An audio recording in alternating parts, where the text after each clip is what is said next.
Class 12 mathematics के लिए आज की ये वीडियो बच्चों बड़ी ही इम्पोर्टेंट होने वाली है। 8-8 नंबर वाले आज हम 3 प्रश्न पढ़ने वाले हैं। एक और वीडियो में 8-8 नंबर वाले प्रश्नों की अपलोड कर चुका हूँ। टोटल मैं आपको 8 क्वेश्चन 8-8 नंबर के कराने वाला हूँ, जिसमें से आपको 3 क्वेश्चन तो 100% मिल जाएंगे और आपके 24 नंबर 8-8 नंबर वाले कंफर्म हो जाएंगे।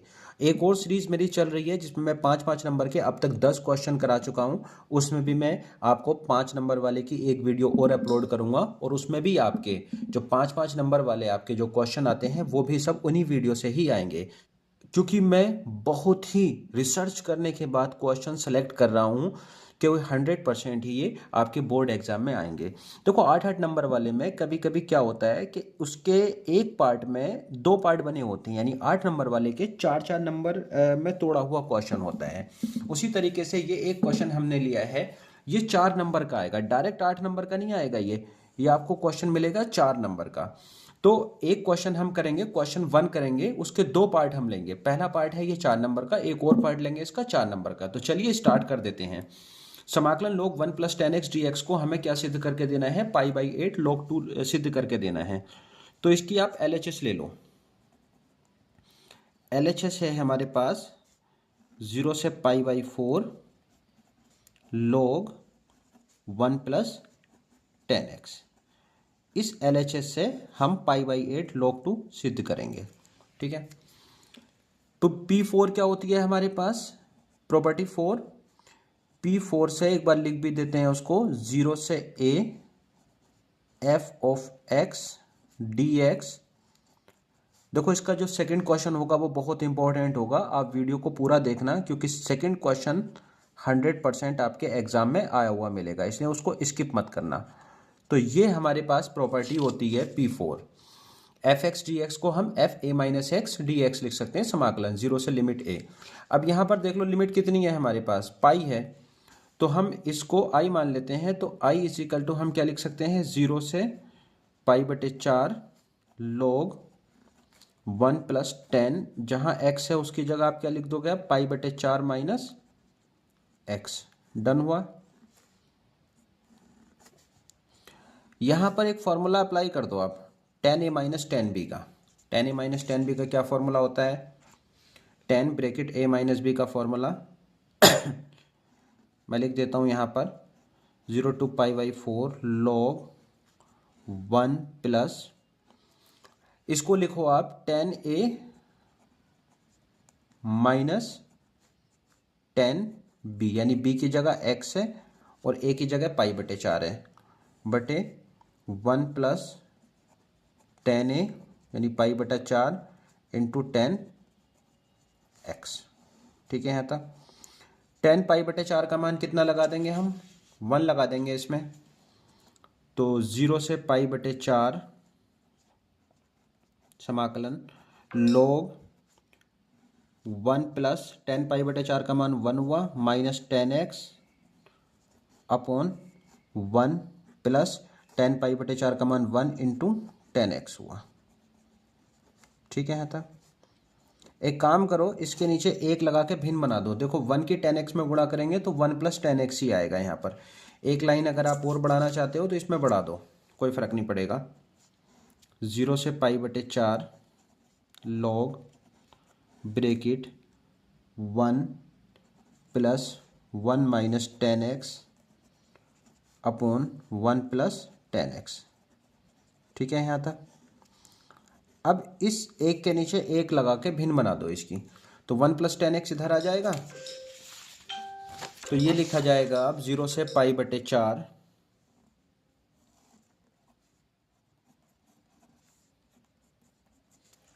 i बराबर 0 से π/4 log 1 + tan x, और अंश में क्या है? 1 माइनस tan x, और हर में हमारे पास क्या चल रहा है? जो एलसीएम है 1 + tan x। ठीक है, यहाँ तक। माइनस tan x से प्लस tan x कट जाएगा, तो कितना आएगा? 0 से π/4 log, ये ऊपर का जुड़ के 2 हो जाएगा, बटे 1 + tan x। log के नियम से जो ये 1 प्लस 10x है ये माइनस में आ जाएगा, यानी log 2 minus log 1 plus 10x लिख देंगे। इसको हम लिख सकते हैं 0 से पाई बटे 4, तो इसकी ये लिमिट ही रहेगी log 2 माइनस 0 से पाई बटे 4 और साथ में 0 से पाई बटे 4 साथ में log 1 प्लस 10x। ठीक हुआ है था। एक चीज़ देखो, आप देखो अगर मैं एक log के साथ अगर मैं एक की गुणा में लिख दूं तो बात अभी भी वही रहेगा, क्योंकि मैं log 2 बाहर कर लूँगा। तो यहाँ से log 2 बाहर लिख देता हूँ मैं, log 2 बाहर आ गया, अंदर समाकलन 0 से पाई बटे 4 1 dx। सही है तक माइनस ये पूरा i बन गया। समीकरण 1 में ये मान किसका था, अगर आप देखोगे तो i का था, यानी i बराबर यही सवाल है तो i है ये वाला i उठा के इधर ले आओ, i और i जुड़ के हो गए 2i और log 2 1 का समाकलन कितना होता है x, लिमिट कितनी है 0 से पाई बटे 4, यानी लोअर 0 है अपर पाई बटे 4 है। लिमिट खोल दो, log 2 पाई बटे 4 माइनस 0 हुआ, ठीक है, यानी कि पाई बटे 4 log 2, ये किसका मान है 2i का। अगर मैं i का मान निकालूं तो क्या हो जाएगा, ये 2 इसके साथ 4 की गुणा में आ जाएगा, पाई बटे 8 log 2। यही हमारे पास RHS थी, यही हमको प्रूव करना था। काफ़ी इंपॉर्टेंट सवाल है। अब हम बी पार्ट देखते हैं इसका, ठीक है। एंड ये आ सकता है 4 नंबर का लॉन्ग क्वेश्चन में, 0 से पाई बाई 2 लिमिट है, लोअर 0 है अपर पाई बाई 2 है, अंडर रूट कोट एक्स बटे 1 plus under root cot x, इसका हमें समाकलन ज्ञात करना है। देखो इसे भी आई मान लो और एक काम और करते चलो, इसमें 0 से पाई बटे 2 जो कोट एक्स है उसको आपकी लिख सकते हो कॉस एक्स बटे under root sine x, under root में है ना तो इसलिए अंडर रूट में ही रहेगा, ठीक है, बटे इसके साथ भी यही कर दो 1 plus under root cos x बटे under root sine x. Done हुआ यहाँ तक। चलो इसके नीचे एक लगा के भिन्न बना दो इसकी, तो अंश को ऐसे उतार लो कॉस एक्स बटे साइन एक्स बटे इसकी इधर कर दो under root sine x plus under root cos x बटे अंडर रूट साइन एक्स। सही है था। लिमिट कितनी है 0 से पाई बाई 2 समाकलन की, आई बराबर।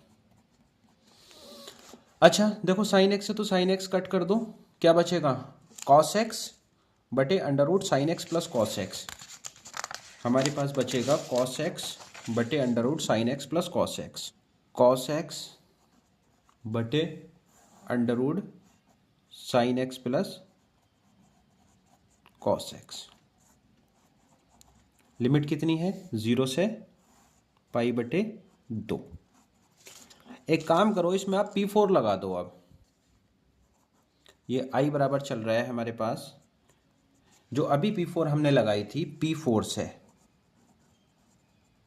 यानी कि P4 में हम क्या करेंगे, जो पाई बटे 2 है x के साथ उसकी जगह लिख देंगे पाई बटे 2 माइनस एक्स।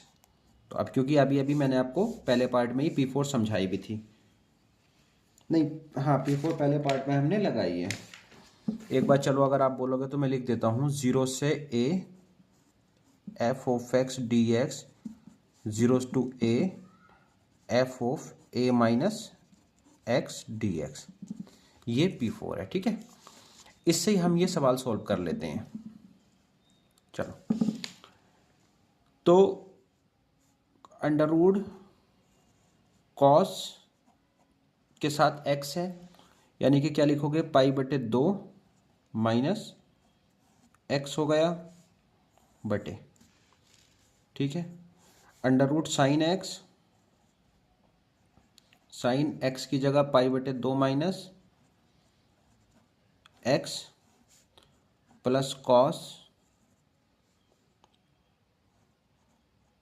पाई बटे 2 माइनस एक्स। ठीक हो गया था।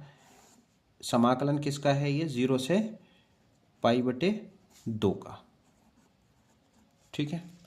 कॉस पाई बटे 2 माइनस एक्स को आप साइन थीटा लिख सकते हो। इसे समीकरण नंबर 1 बना देना, क्योंकि बाद में हम इनको जोड़ देंगे। जो ये है इसे समीकरण नंबर 1 बना दो। ठीक है। तो ये आ जाएगा अब हमारे पास अंडर रूट, ये हो जाएगा cos 90 minus theta under root sine theta, यानी कि साइन एक्स, थीटा नहीं है अब, साइन थीटा की जगह एक्स है, बटे under root cos x plus under root cos 90 minus theta, ये फिर साइन एक्स हो गया। समाकलन 0 से पाई बटे 2, 0 से पाई बटे 2, ये आई का मान है। ठीक है। समीकरण नंबर 2। समीकरण 1 और 2 को जोड़ दो, क्योंकि हर समान है। हर इसमें कितना देखो, sine x plus cos x under root में है, और इसमें cos x plus sine x. यहां पर लिख दो समीकरण 1 प्लस समीकरण 2। ठीक है। तो ये हो जाएगा आई आई जुड़ के हो जाएगा 2i हो जाएगा। हर समान है, हर को ऐसे लिख दो, under root sine x plus under root cos x, ये हर ऐसे ही उतार दिए हमने। और अंश में क्या है, एक तरफ क्या है देखो साइन एक्स है, और उधर क्या है कॉस एक्स है। समीकरण 1 में कॉस एक्स है और समीकरण 2 में साइन एक्स है। तो under root cos x plus under root sine x. ठीक है। लिमिट कितनी है? 0 से पाई बाई 2 समाकलन की dx। देखो अंश और हर एक जैसे हैं, कट जाएंगे एक बार। ये पद इससे एक बार कट जाएगा, बाद इससे हमें फर्क नहीं पड़ेगा कि ये इधर साइन पहले है इधर कॉस पहले है, प्लस में ही ना। तो 2i बराबर 0 से पाई बाई 2 1 बचेगा अंदर। तो 2i इज इक्वल टू 0 से पाई बाई 2, अंदर कितना बचेगा 1 dx। अब यहाँ पे 1 dx, यानी कि 1 का समाकलन कितना हुआ x, लिमिट कितनी है 0 से पाई बटे 2, तो कितना आएगा पाई बटे 2 माइनस 0। अपर लिमिट पहले लिखी जाती है, माइनस करके लोअर लिमिट लिखी जाती है। 2i बराबर, तो i बराबर पाई बटे 2 दूनी कितना हुआ 4। यही हमारे पास आंसर है। ठीक है। तो क्वेश्चन 1 के 2 पार्ट हो गए। आप वीडियो को लाइक करते रहना और चैनल को सब्सक्राइब कर देना ध्यान से। अब क्वेश्चन 1 के 2 पार्ट हो गए। अब क्वेश्चन नंबर हम 2 देख लेते हैं। 8 नंबर का और सवाल अब पढ़ लेते हैं, न्यूनतम दूरी वाला। 2 रेखाएं दे रखी हैं स्क्यू लाइंस, और इनसे पूछा गया है हमसे कि दोनों के बीच शॉर्टेस्ट डिस्टेंस यानी मिनिमम न्यूनतम दूरी हमें ज्ञात करनी है, यानी मिनिमम डिस्टेंस हमें ज्ञात करनी है। बड़ा ही इंपॉर्टेंट सवाल है। सूत्र इंपॉर्टेंट है, सूत्र के साथ साथ उसमें मान कैसे लगाते हैं वो इंपॉर्टेंट है। देखो मैं इसको एक ऐसी टेक्निक से आपको समझाऊंगा कि जिससे आप एग्जाम में कभी भी ये सवाल गलत कर ही नहीं सकते। तो जो 2 समीकरण दे रखी हैं, पहली समीकरण की जो तुलना है इसमें दे रखी है, पहली समीकरण की तुलना r बराबर a1 प्लस लैम्डा b1 से करो। ठीक है। b1 से करने पर, और दूसरी समीकरण की तुलना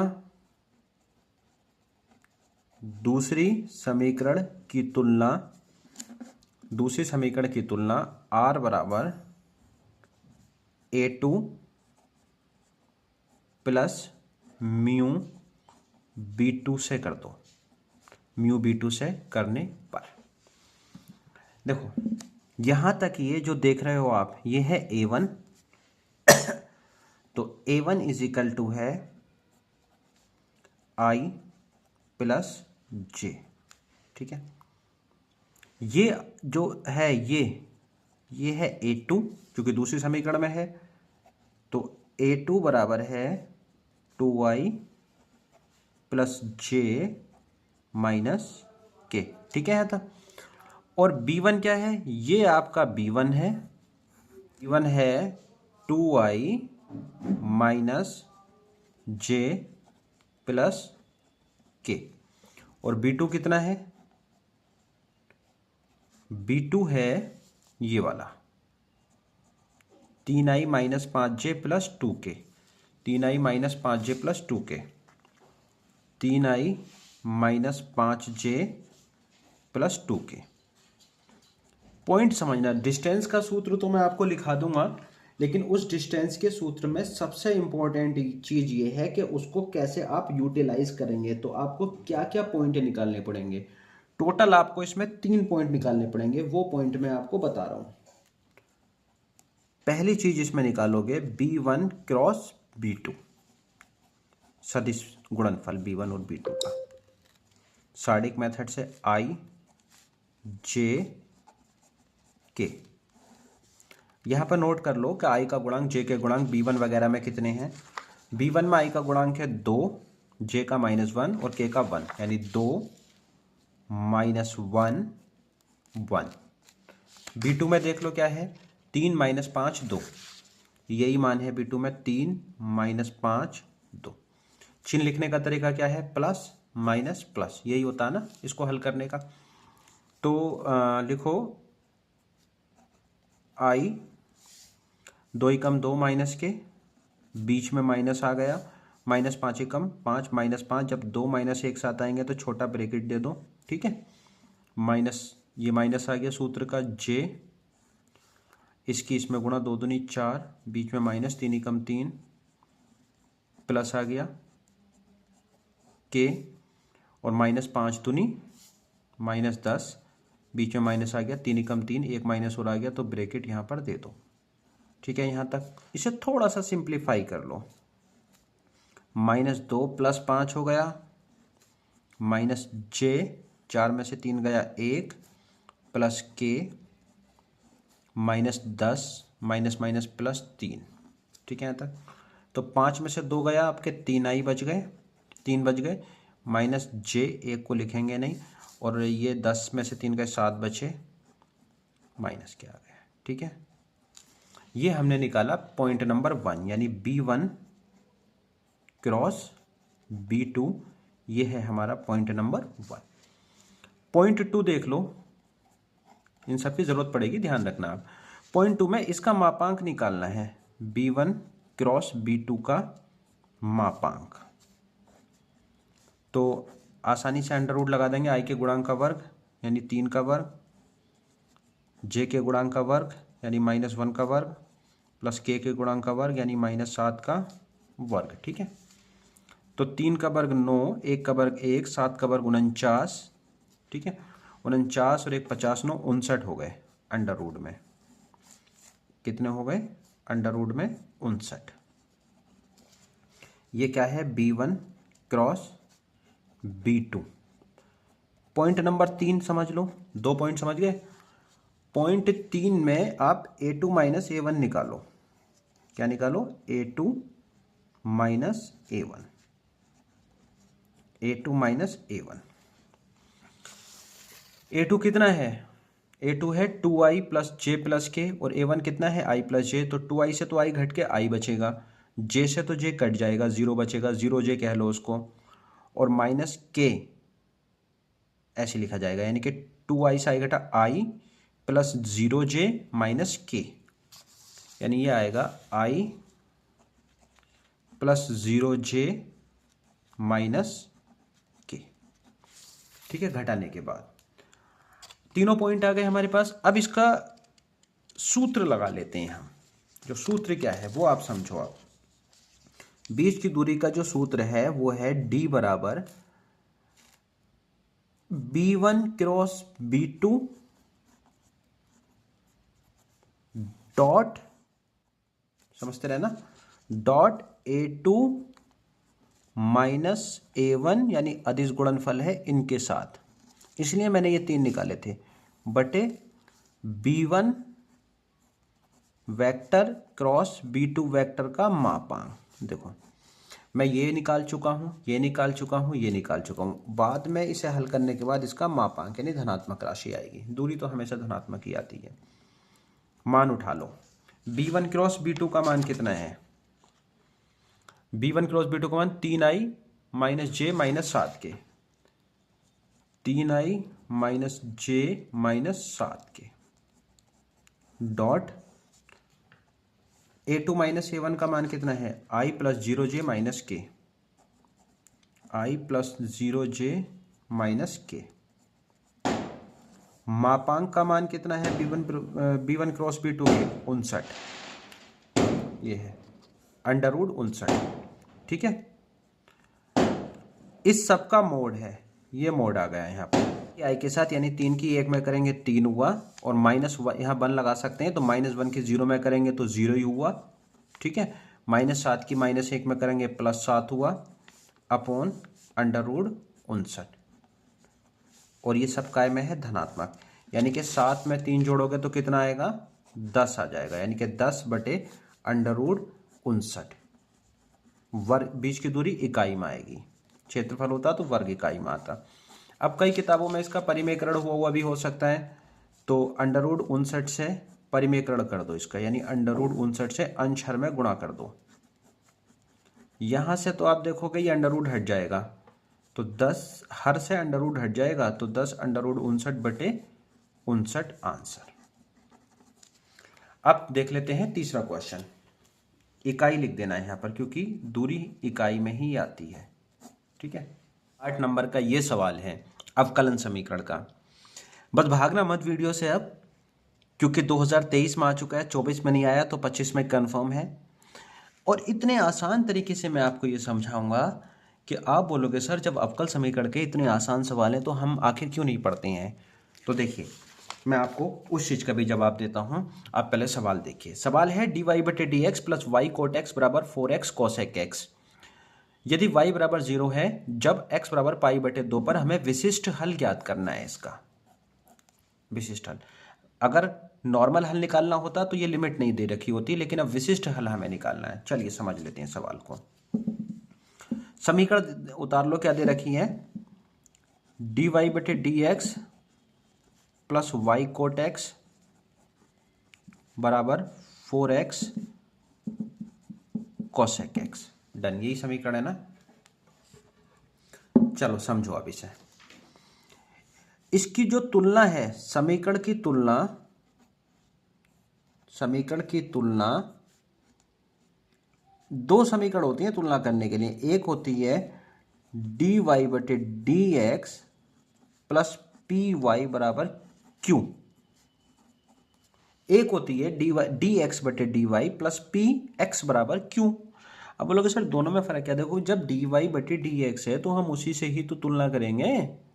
जब डी एक्स बटे डी वाई होता तो डी एक्स बटे डी वाई वाली लेते समीकरण के तुलना से करने पर। चलो, तो आप देखो इसमें p का मान कितना आ गया, y तो y के बराबर हो गया, p का मान आ गया cot x।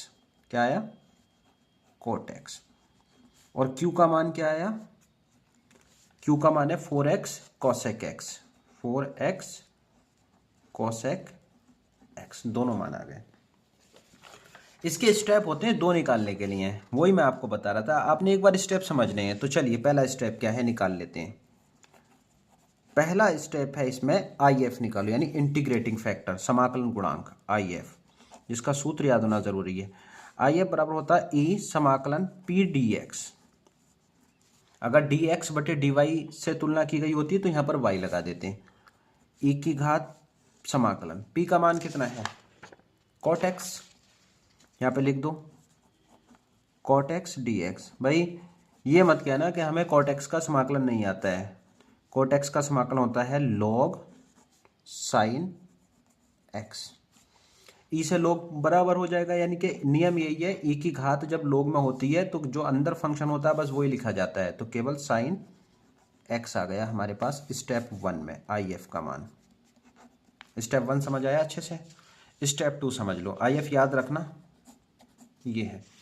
स्टेप 2 है, इसका जो सूत्र है वो आपको अच्छे से याद होना चाहिए।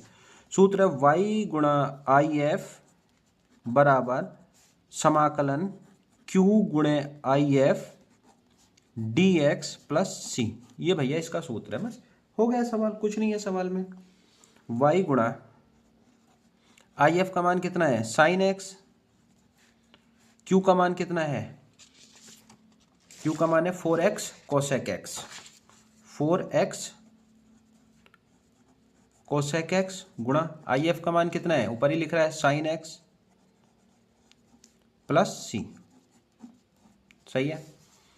एक आसान सा काम ये हो जाएगा कि कोसेक एक्स को आप 1/sin एक्स में लिख दो, गुणे sine x d x plus c. भाई साइन एक्स से साइन एक्स काट दो, साइन एक्स बराबर कितना आएगा, एक्स बचेगा, 4 तो बाहर कर दो, तो एक्स का समाकलन कितना हो जाएगा, एक्स स्क्वायर बटे 2 हो गया प्लस सी, और ये भी कट जाएगा, 2 दूनी 4, तो वाई साइन एक्स बराबर 2x स्क्वायर प्लस सी बचा। वाई साइन एक्स बराबर 2x स्क्वायर प्लस सी बचा। इसे बना देते हैं हम समीकरण नंबर 1। असली काम अब इसमें शुरू होगा। सवाल में दो लिमिट दे रखी हैं, एक y बराबर 0 है, एक x बराबर पाई बटे 2 है, तो इसमें रख दो y बराबर क्या दिया है 0 और x बराबर क्या है पाई बटे 2। लिमिट रख दो इसमें, y की जगह 0 साइन, हम नियतांक का मान फाइंड आउट कर रहे हैं इसमें, एक बात मेरी ध्यान से समझ लेना, बराबर 2 x की जगह कितना है पाई बटे 2 का स्क्वायर प्लस सी, 0 से इसमें गुणा करी तो सब 0 ही हो गया, 0 गुणा, चलो लिख दो साइन 90 का मान 1 बराबर 2 गुणा पाई स्क्वायर बटे 2 का वर्ग 4 प्लस सी, 2 एकम 2, 2 दूनी 4, तो कितना आ गया 0 बराबर पाई स्क्वायर बटे 2 प्लस सी, यानी कि सी का मान यहाँ से कितना आ गया हमारे पास, या सी का मान हम दिखा दें कितना, माइनस पाई स्क्वायर बटे 2। अब ये सी का मान समीकरण 1 में रख दो, सी का मान समीकरण 1 में रखने पर समीकरण 1 क्या है, समीकरण 1 है y साइन एक्स बराबर 2x स्क्वायर प्लस सी, y साइन एक्स बराबर 2x स्क्वायर प्लस सी, और सी का मान कितना है माइनस पाई स्क्वायर बटे 2। तो देखो ये क्या है, सवाल में 8 नंबर का सवाल है। अगर वीडियो बच्चों आपको पसंद आई हो तो वीडियो को लाइक ज़रूर करना और चैनल को सब्सक्राइब करना। मिलते हैं अगली वीडियो में। Thank you very much.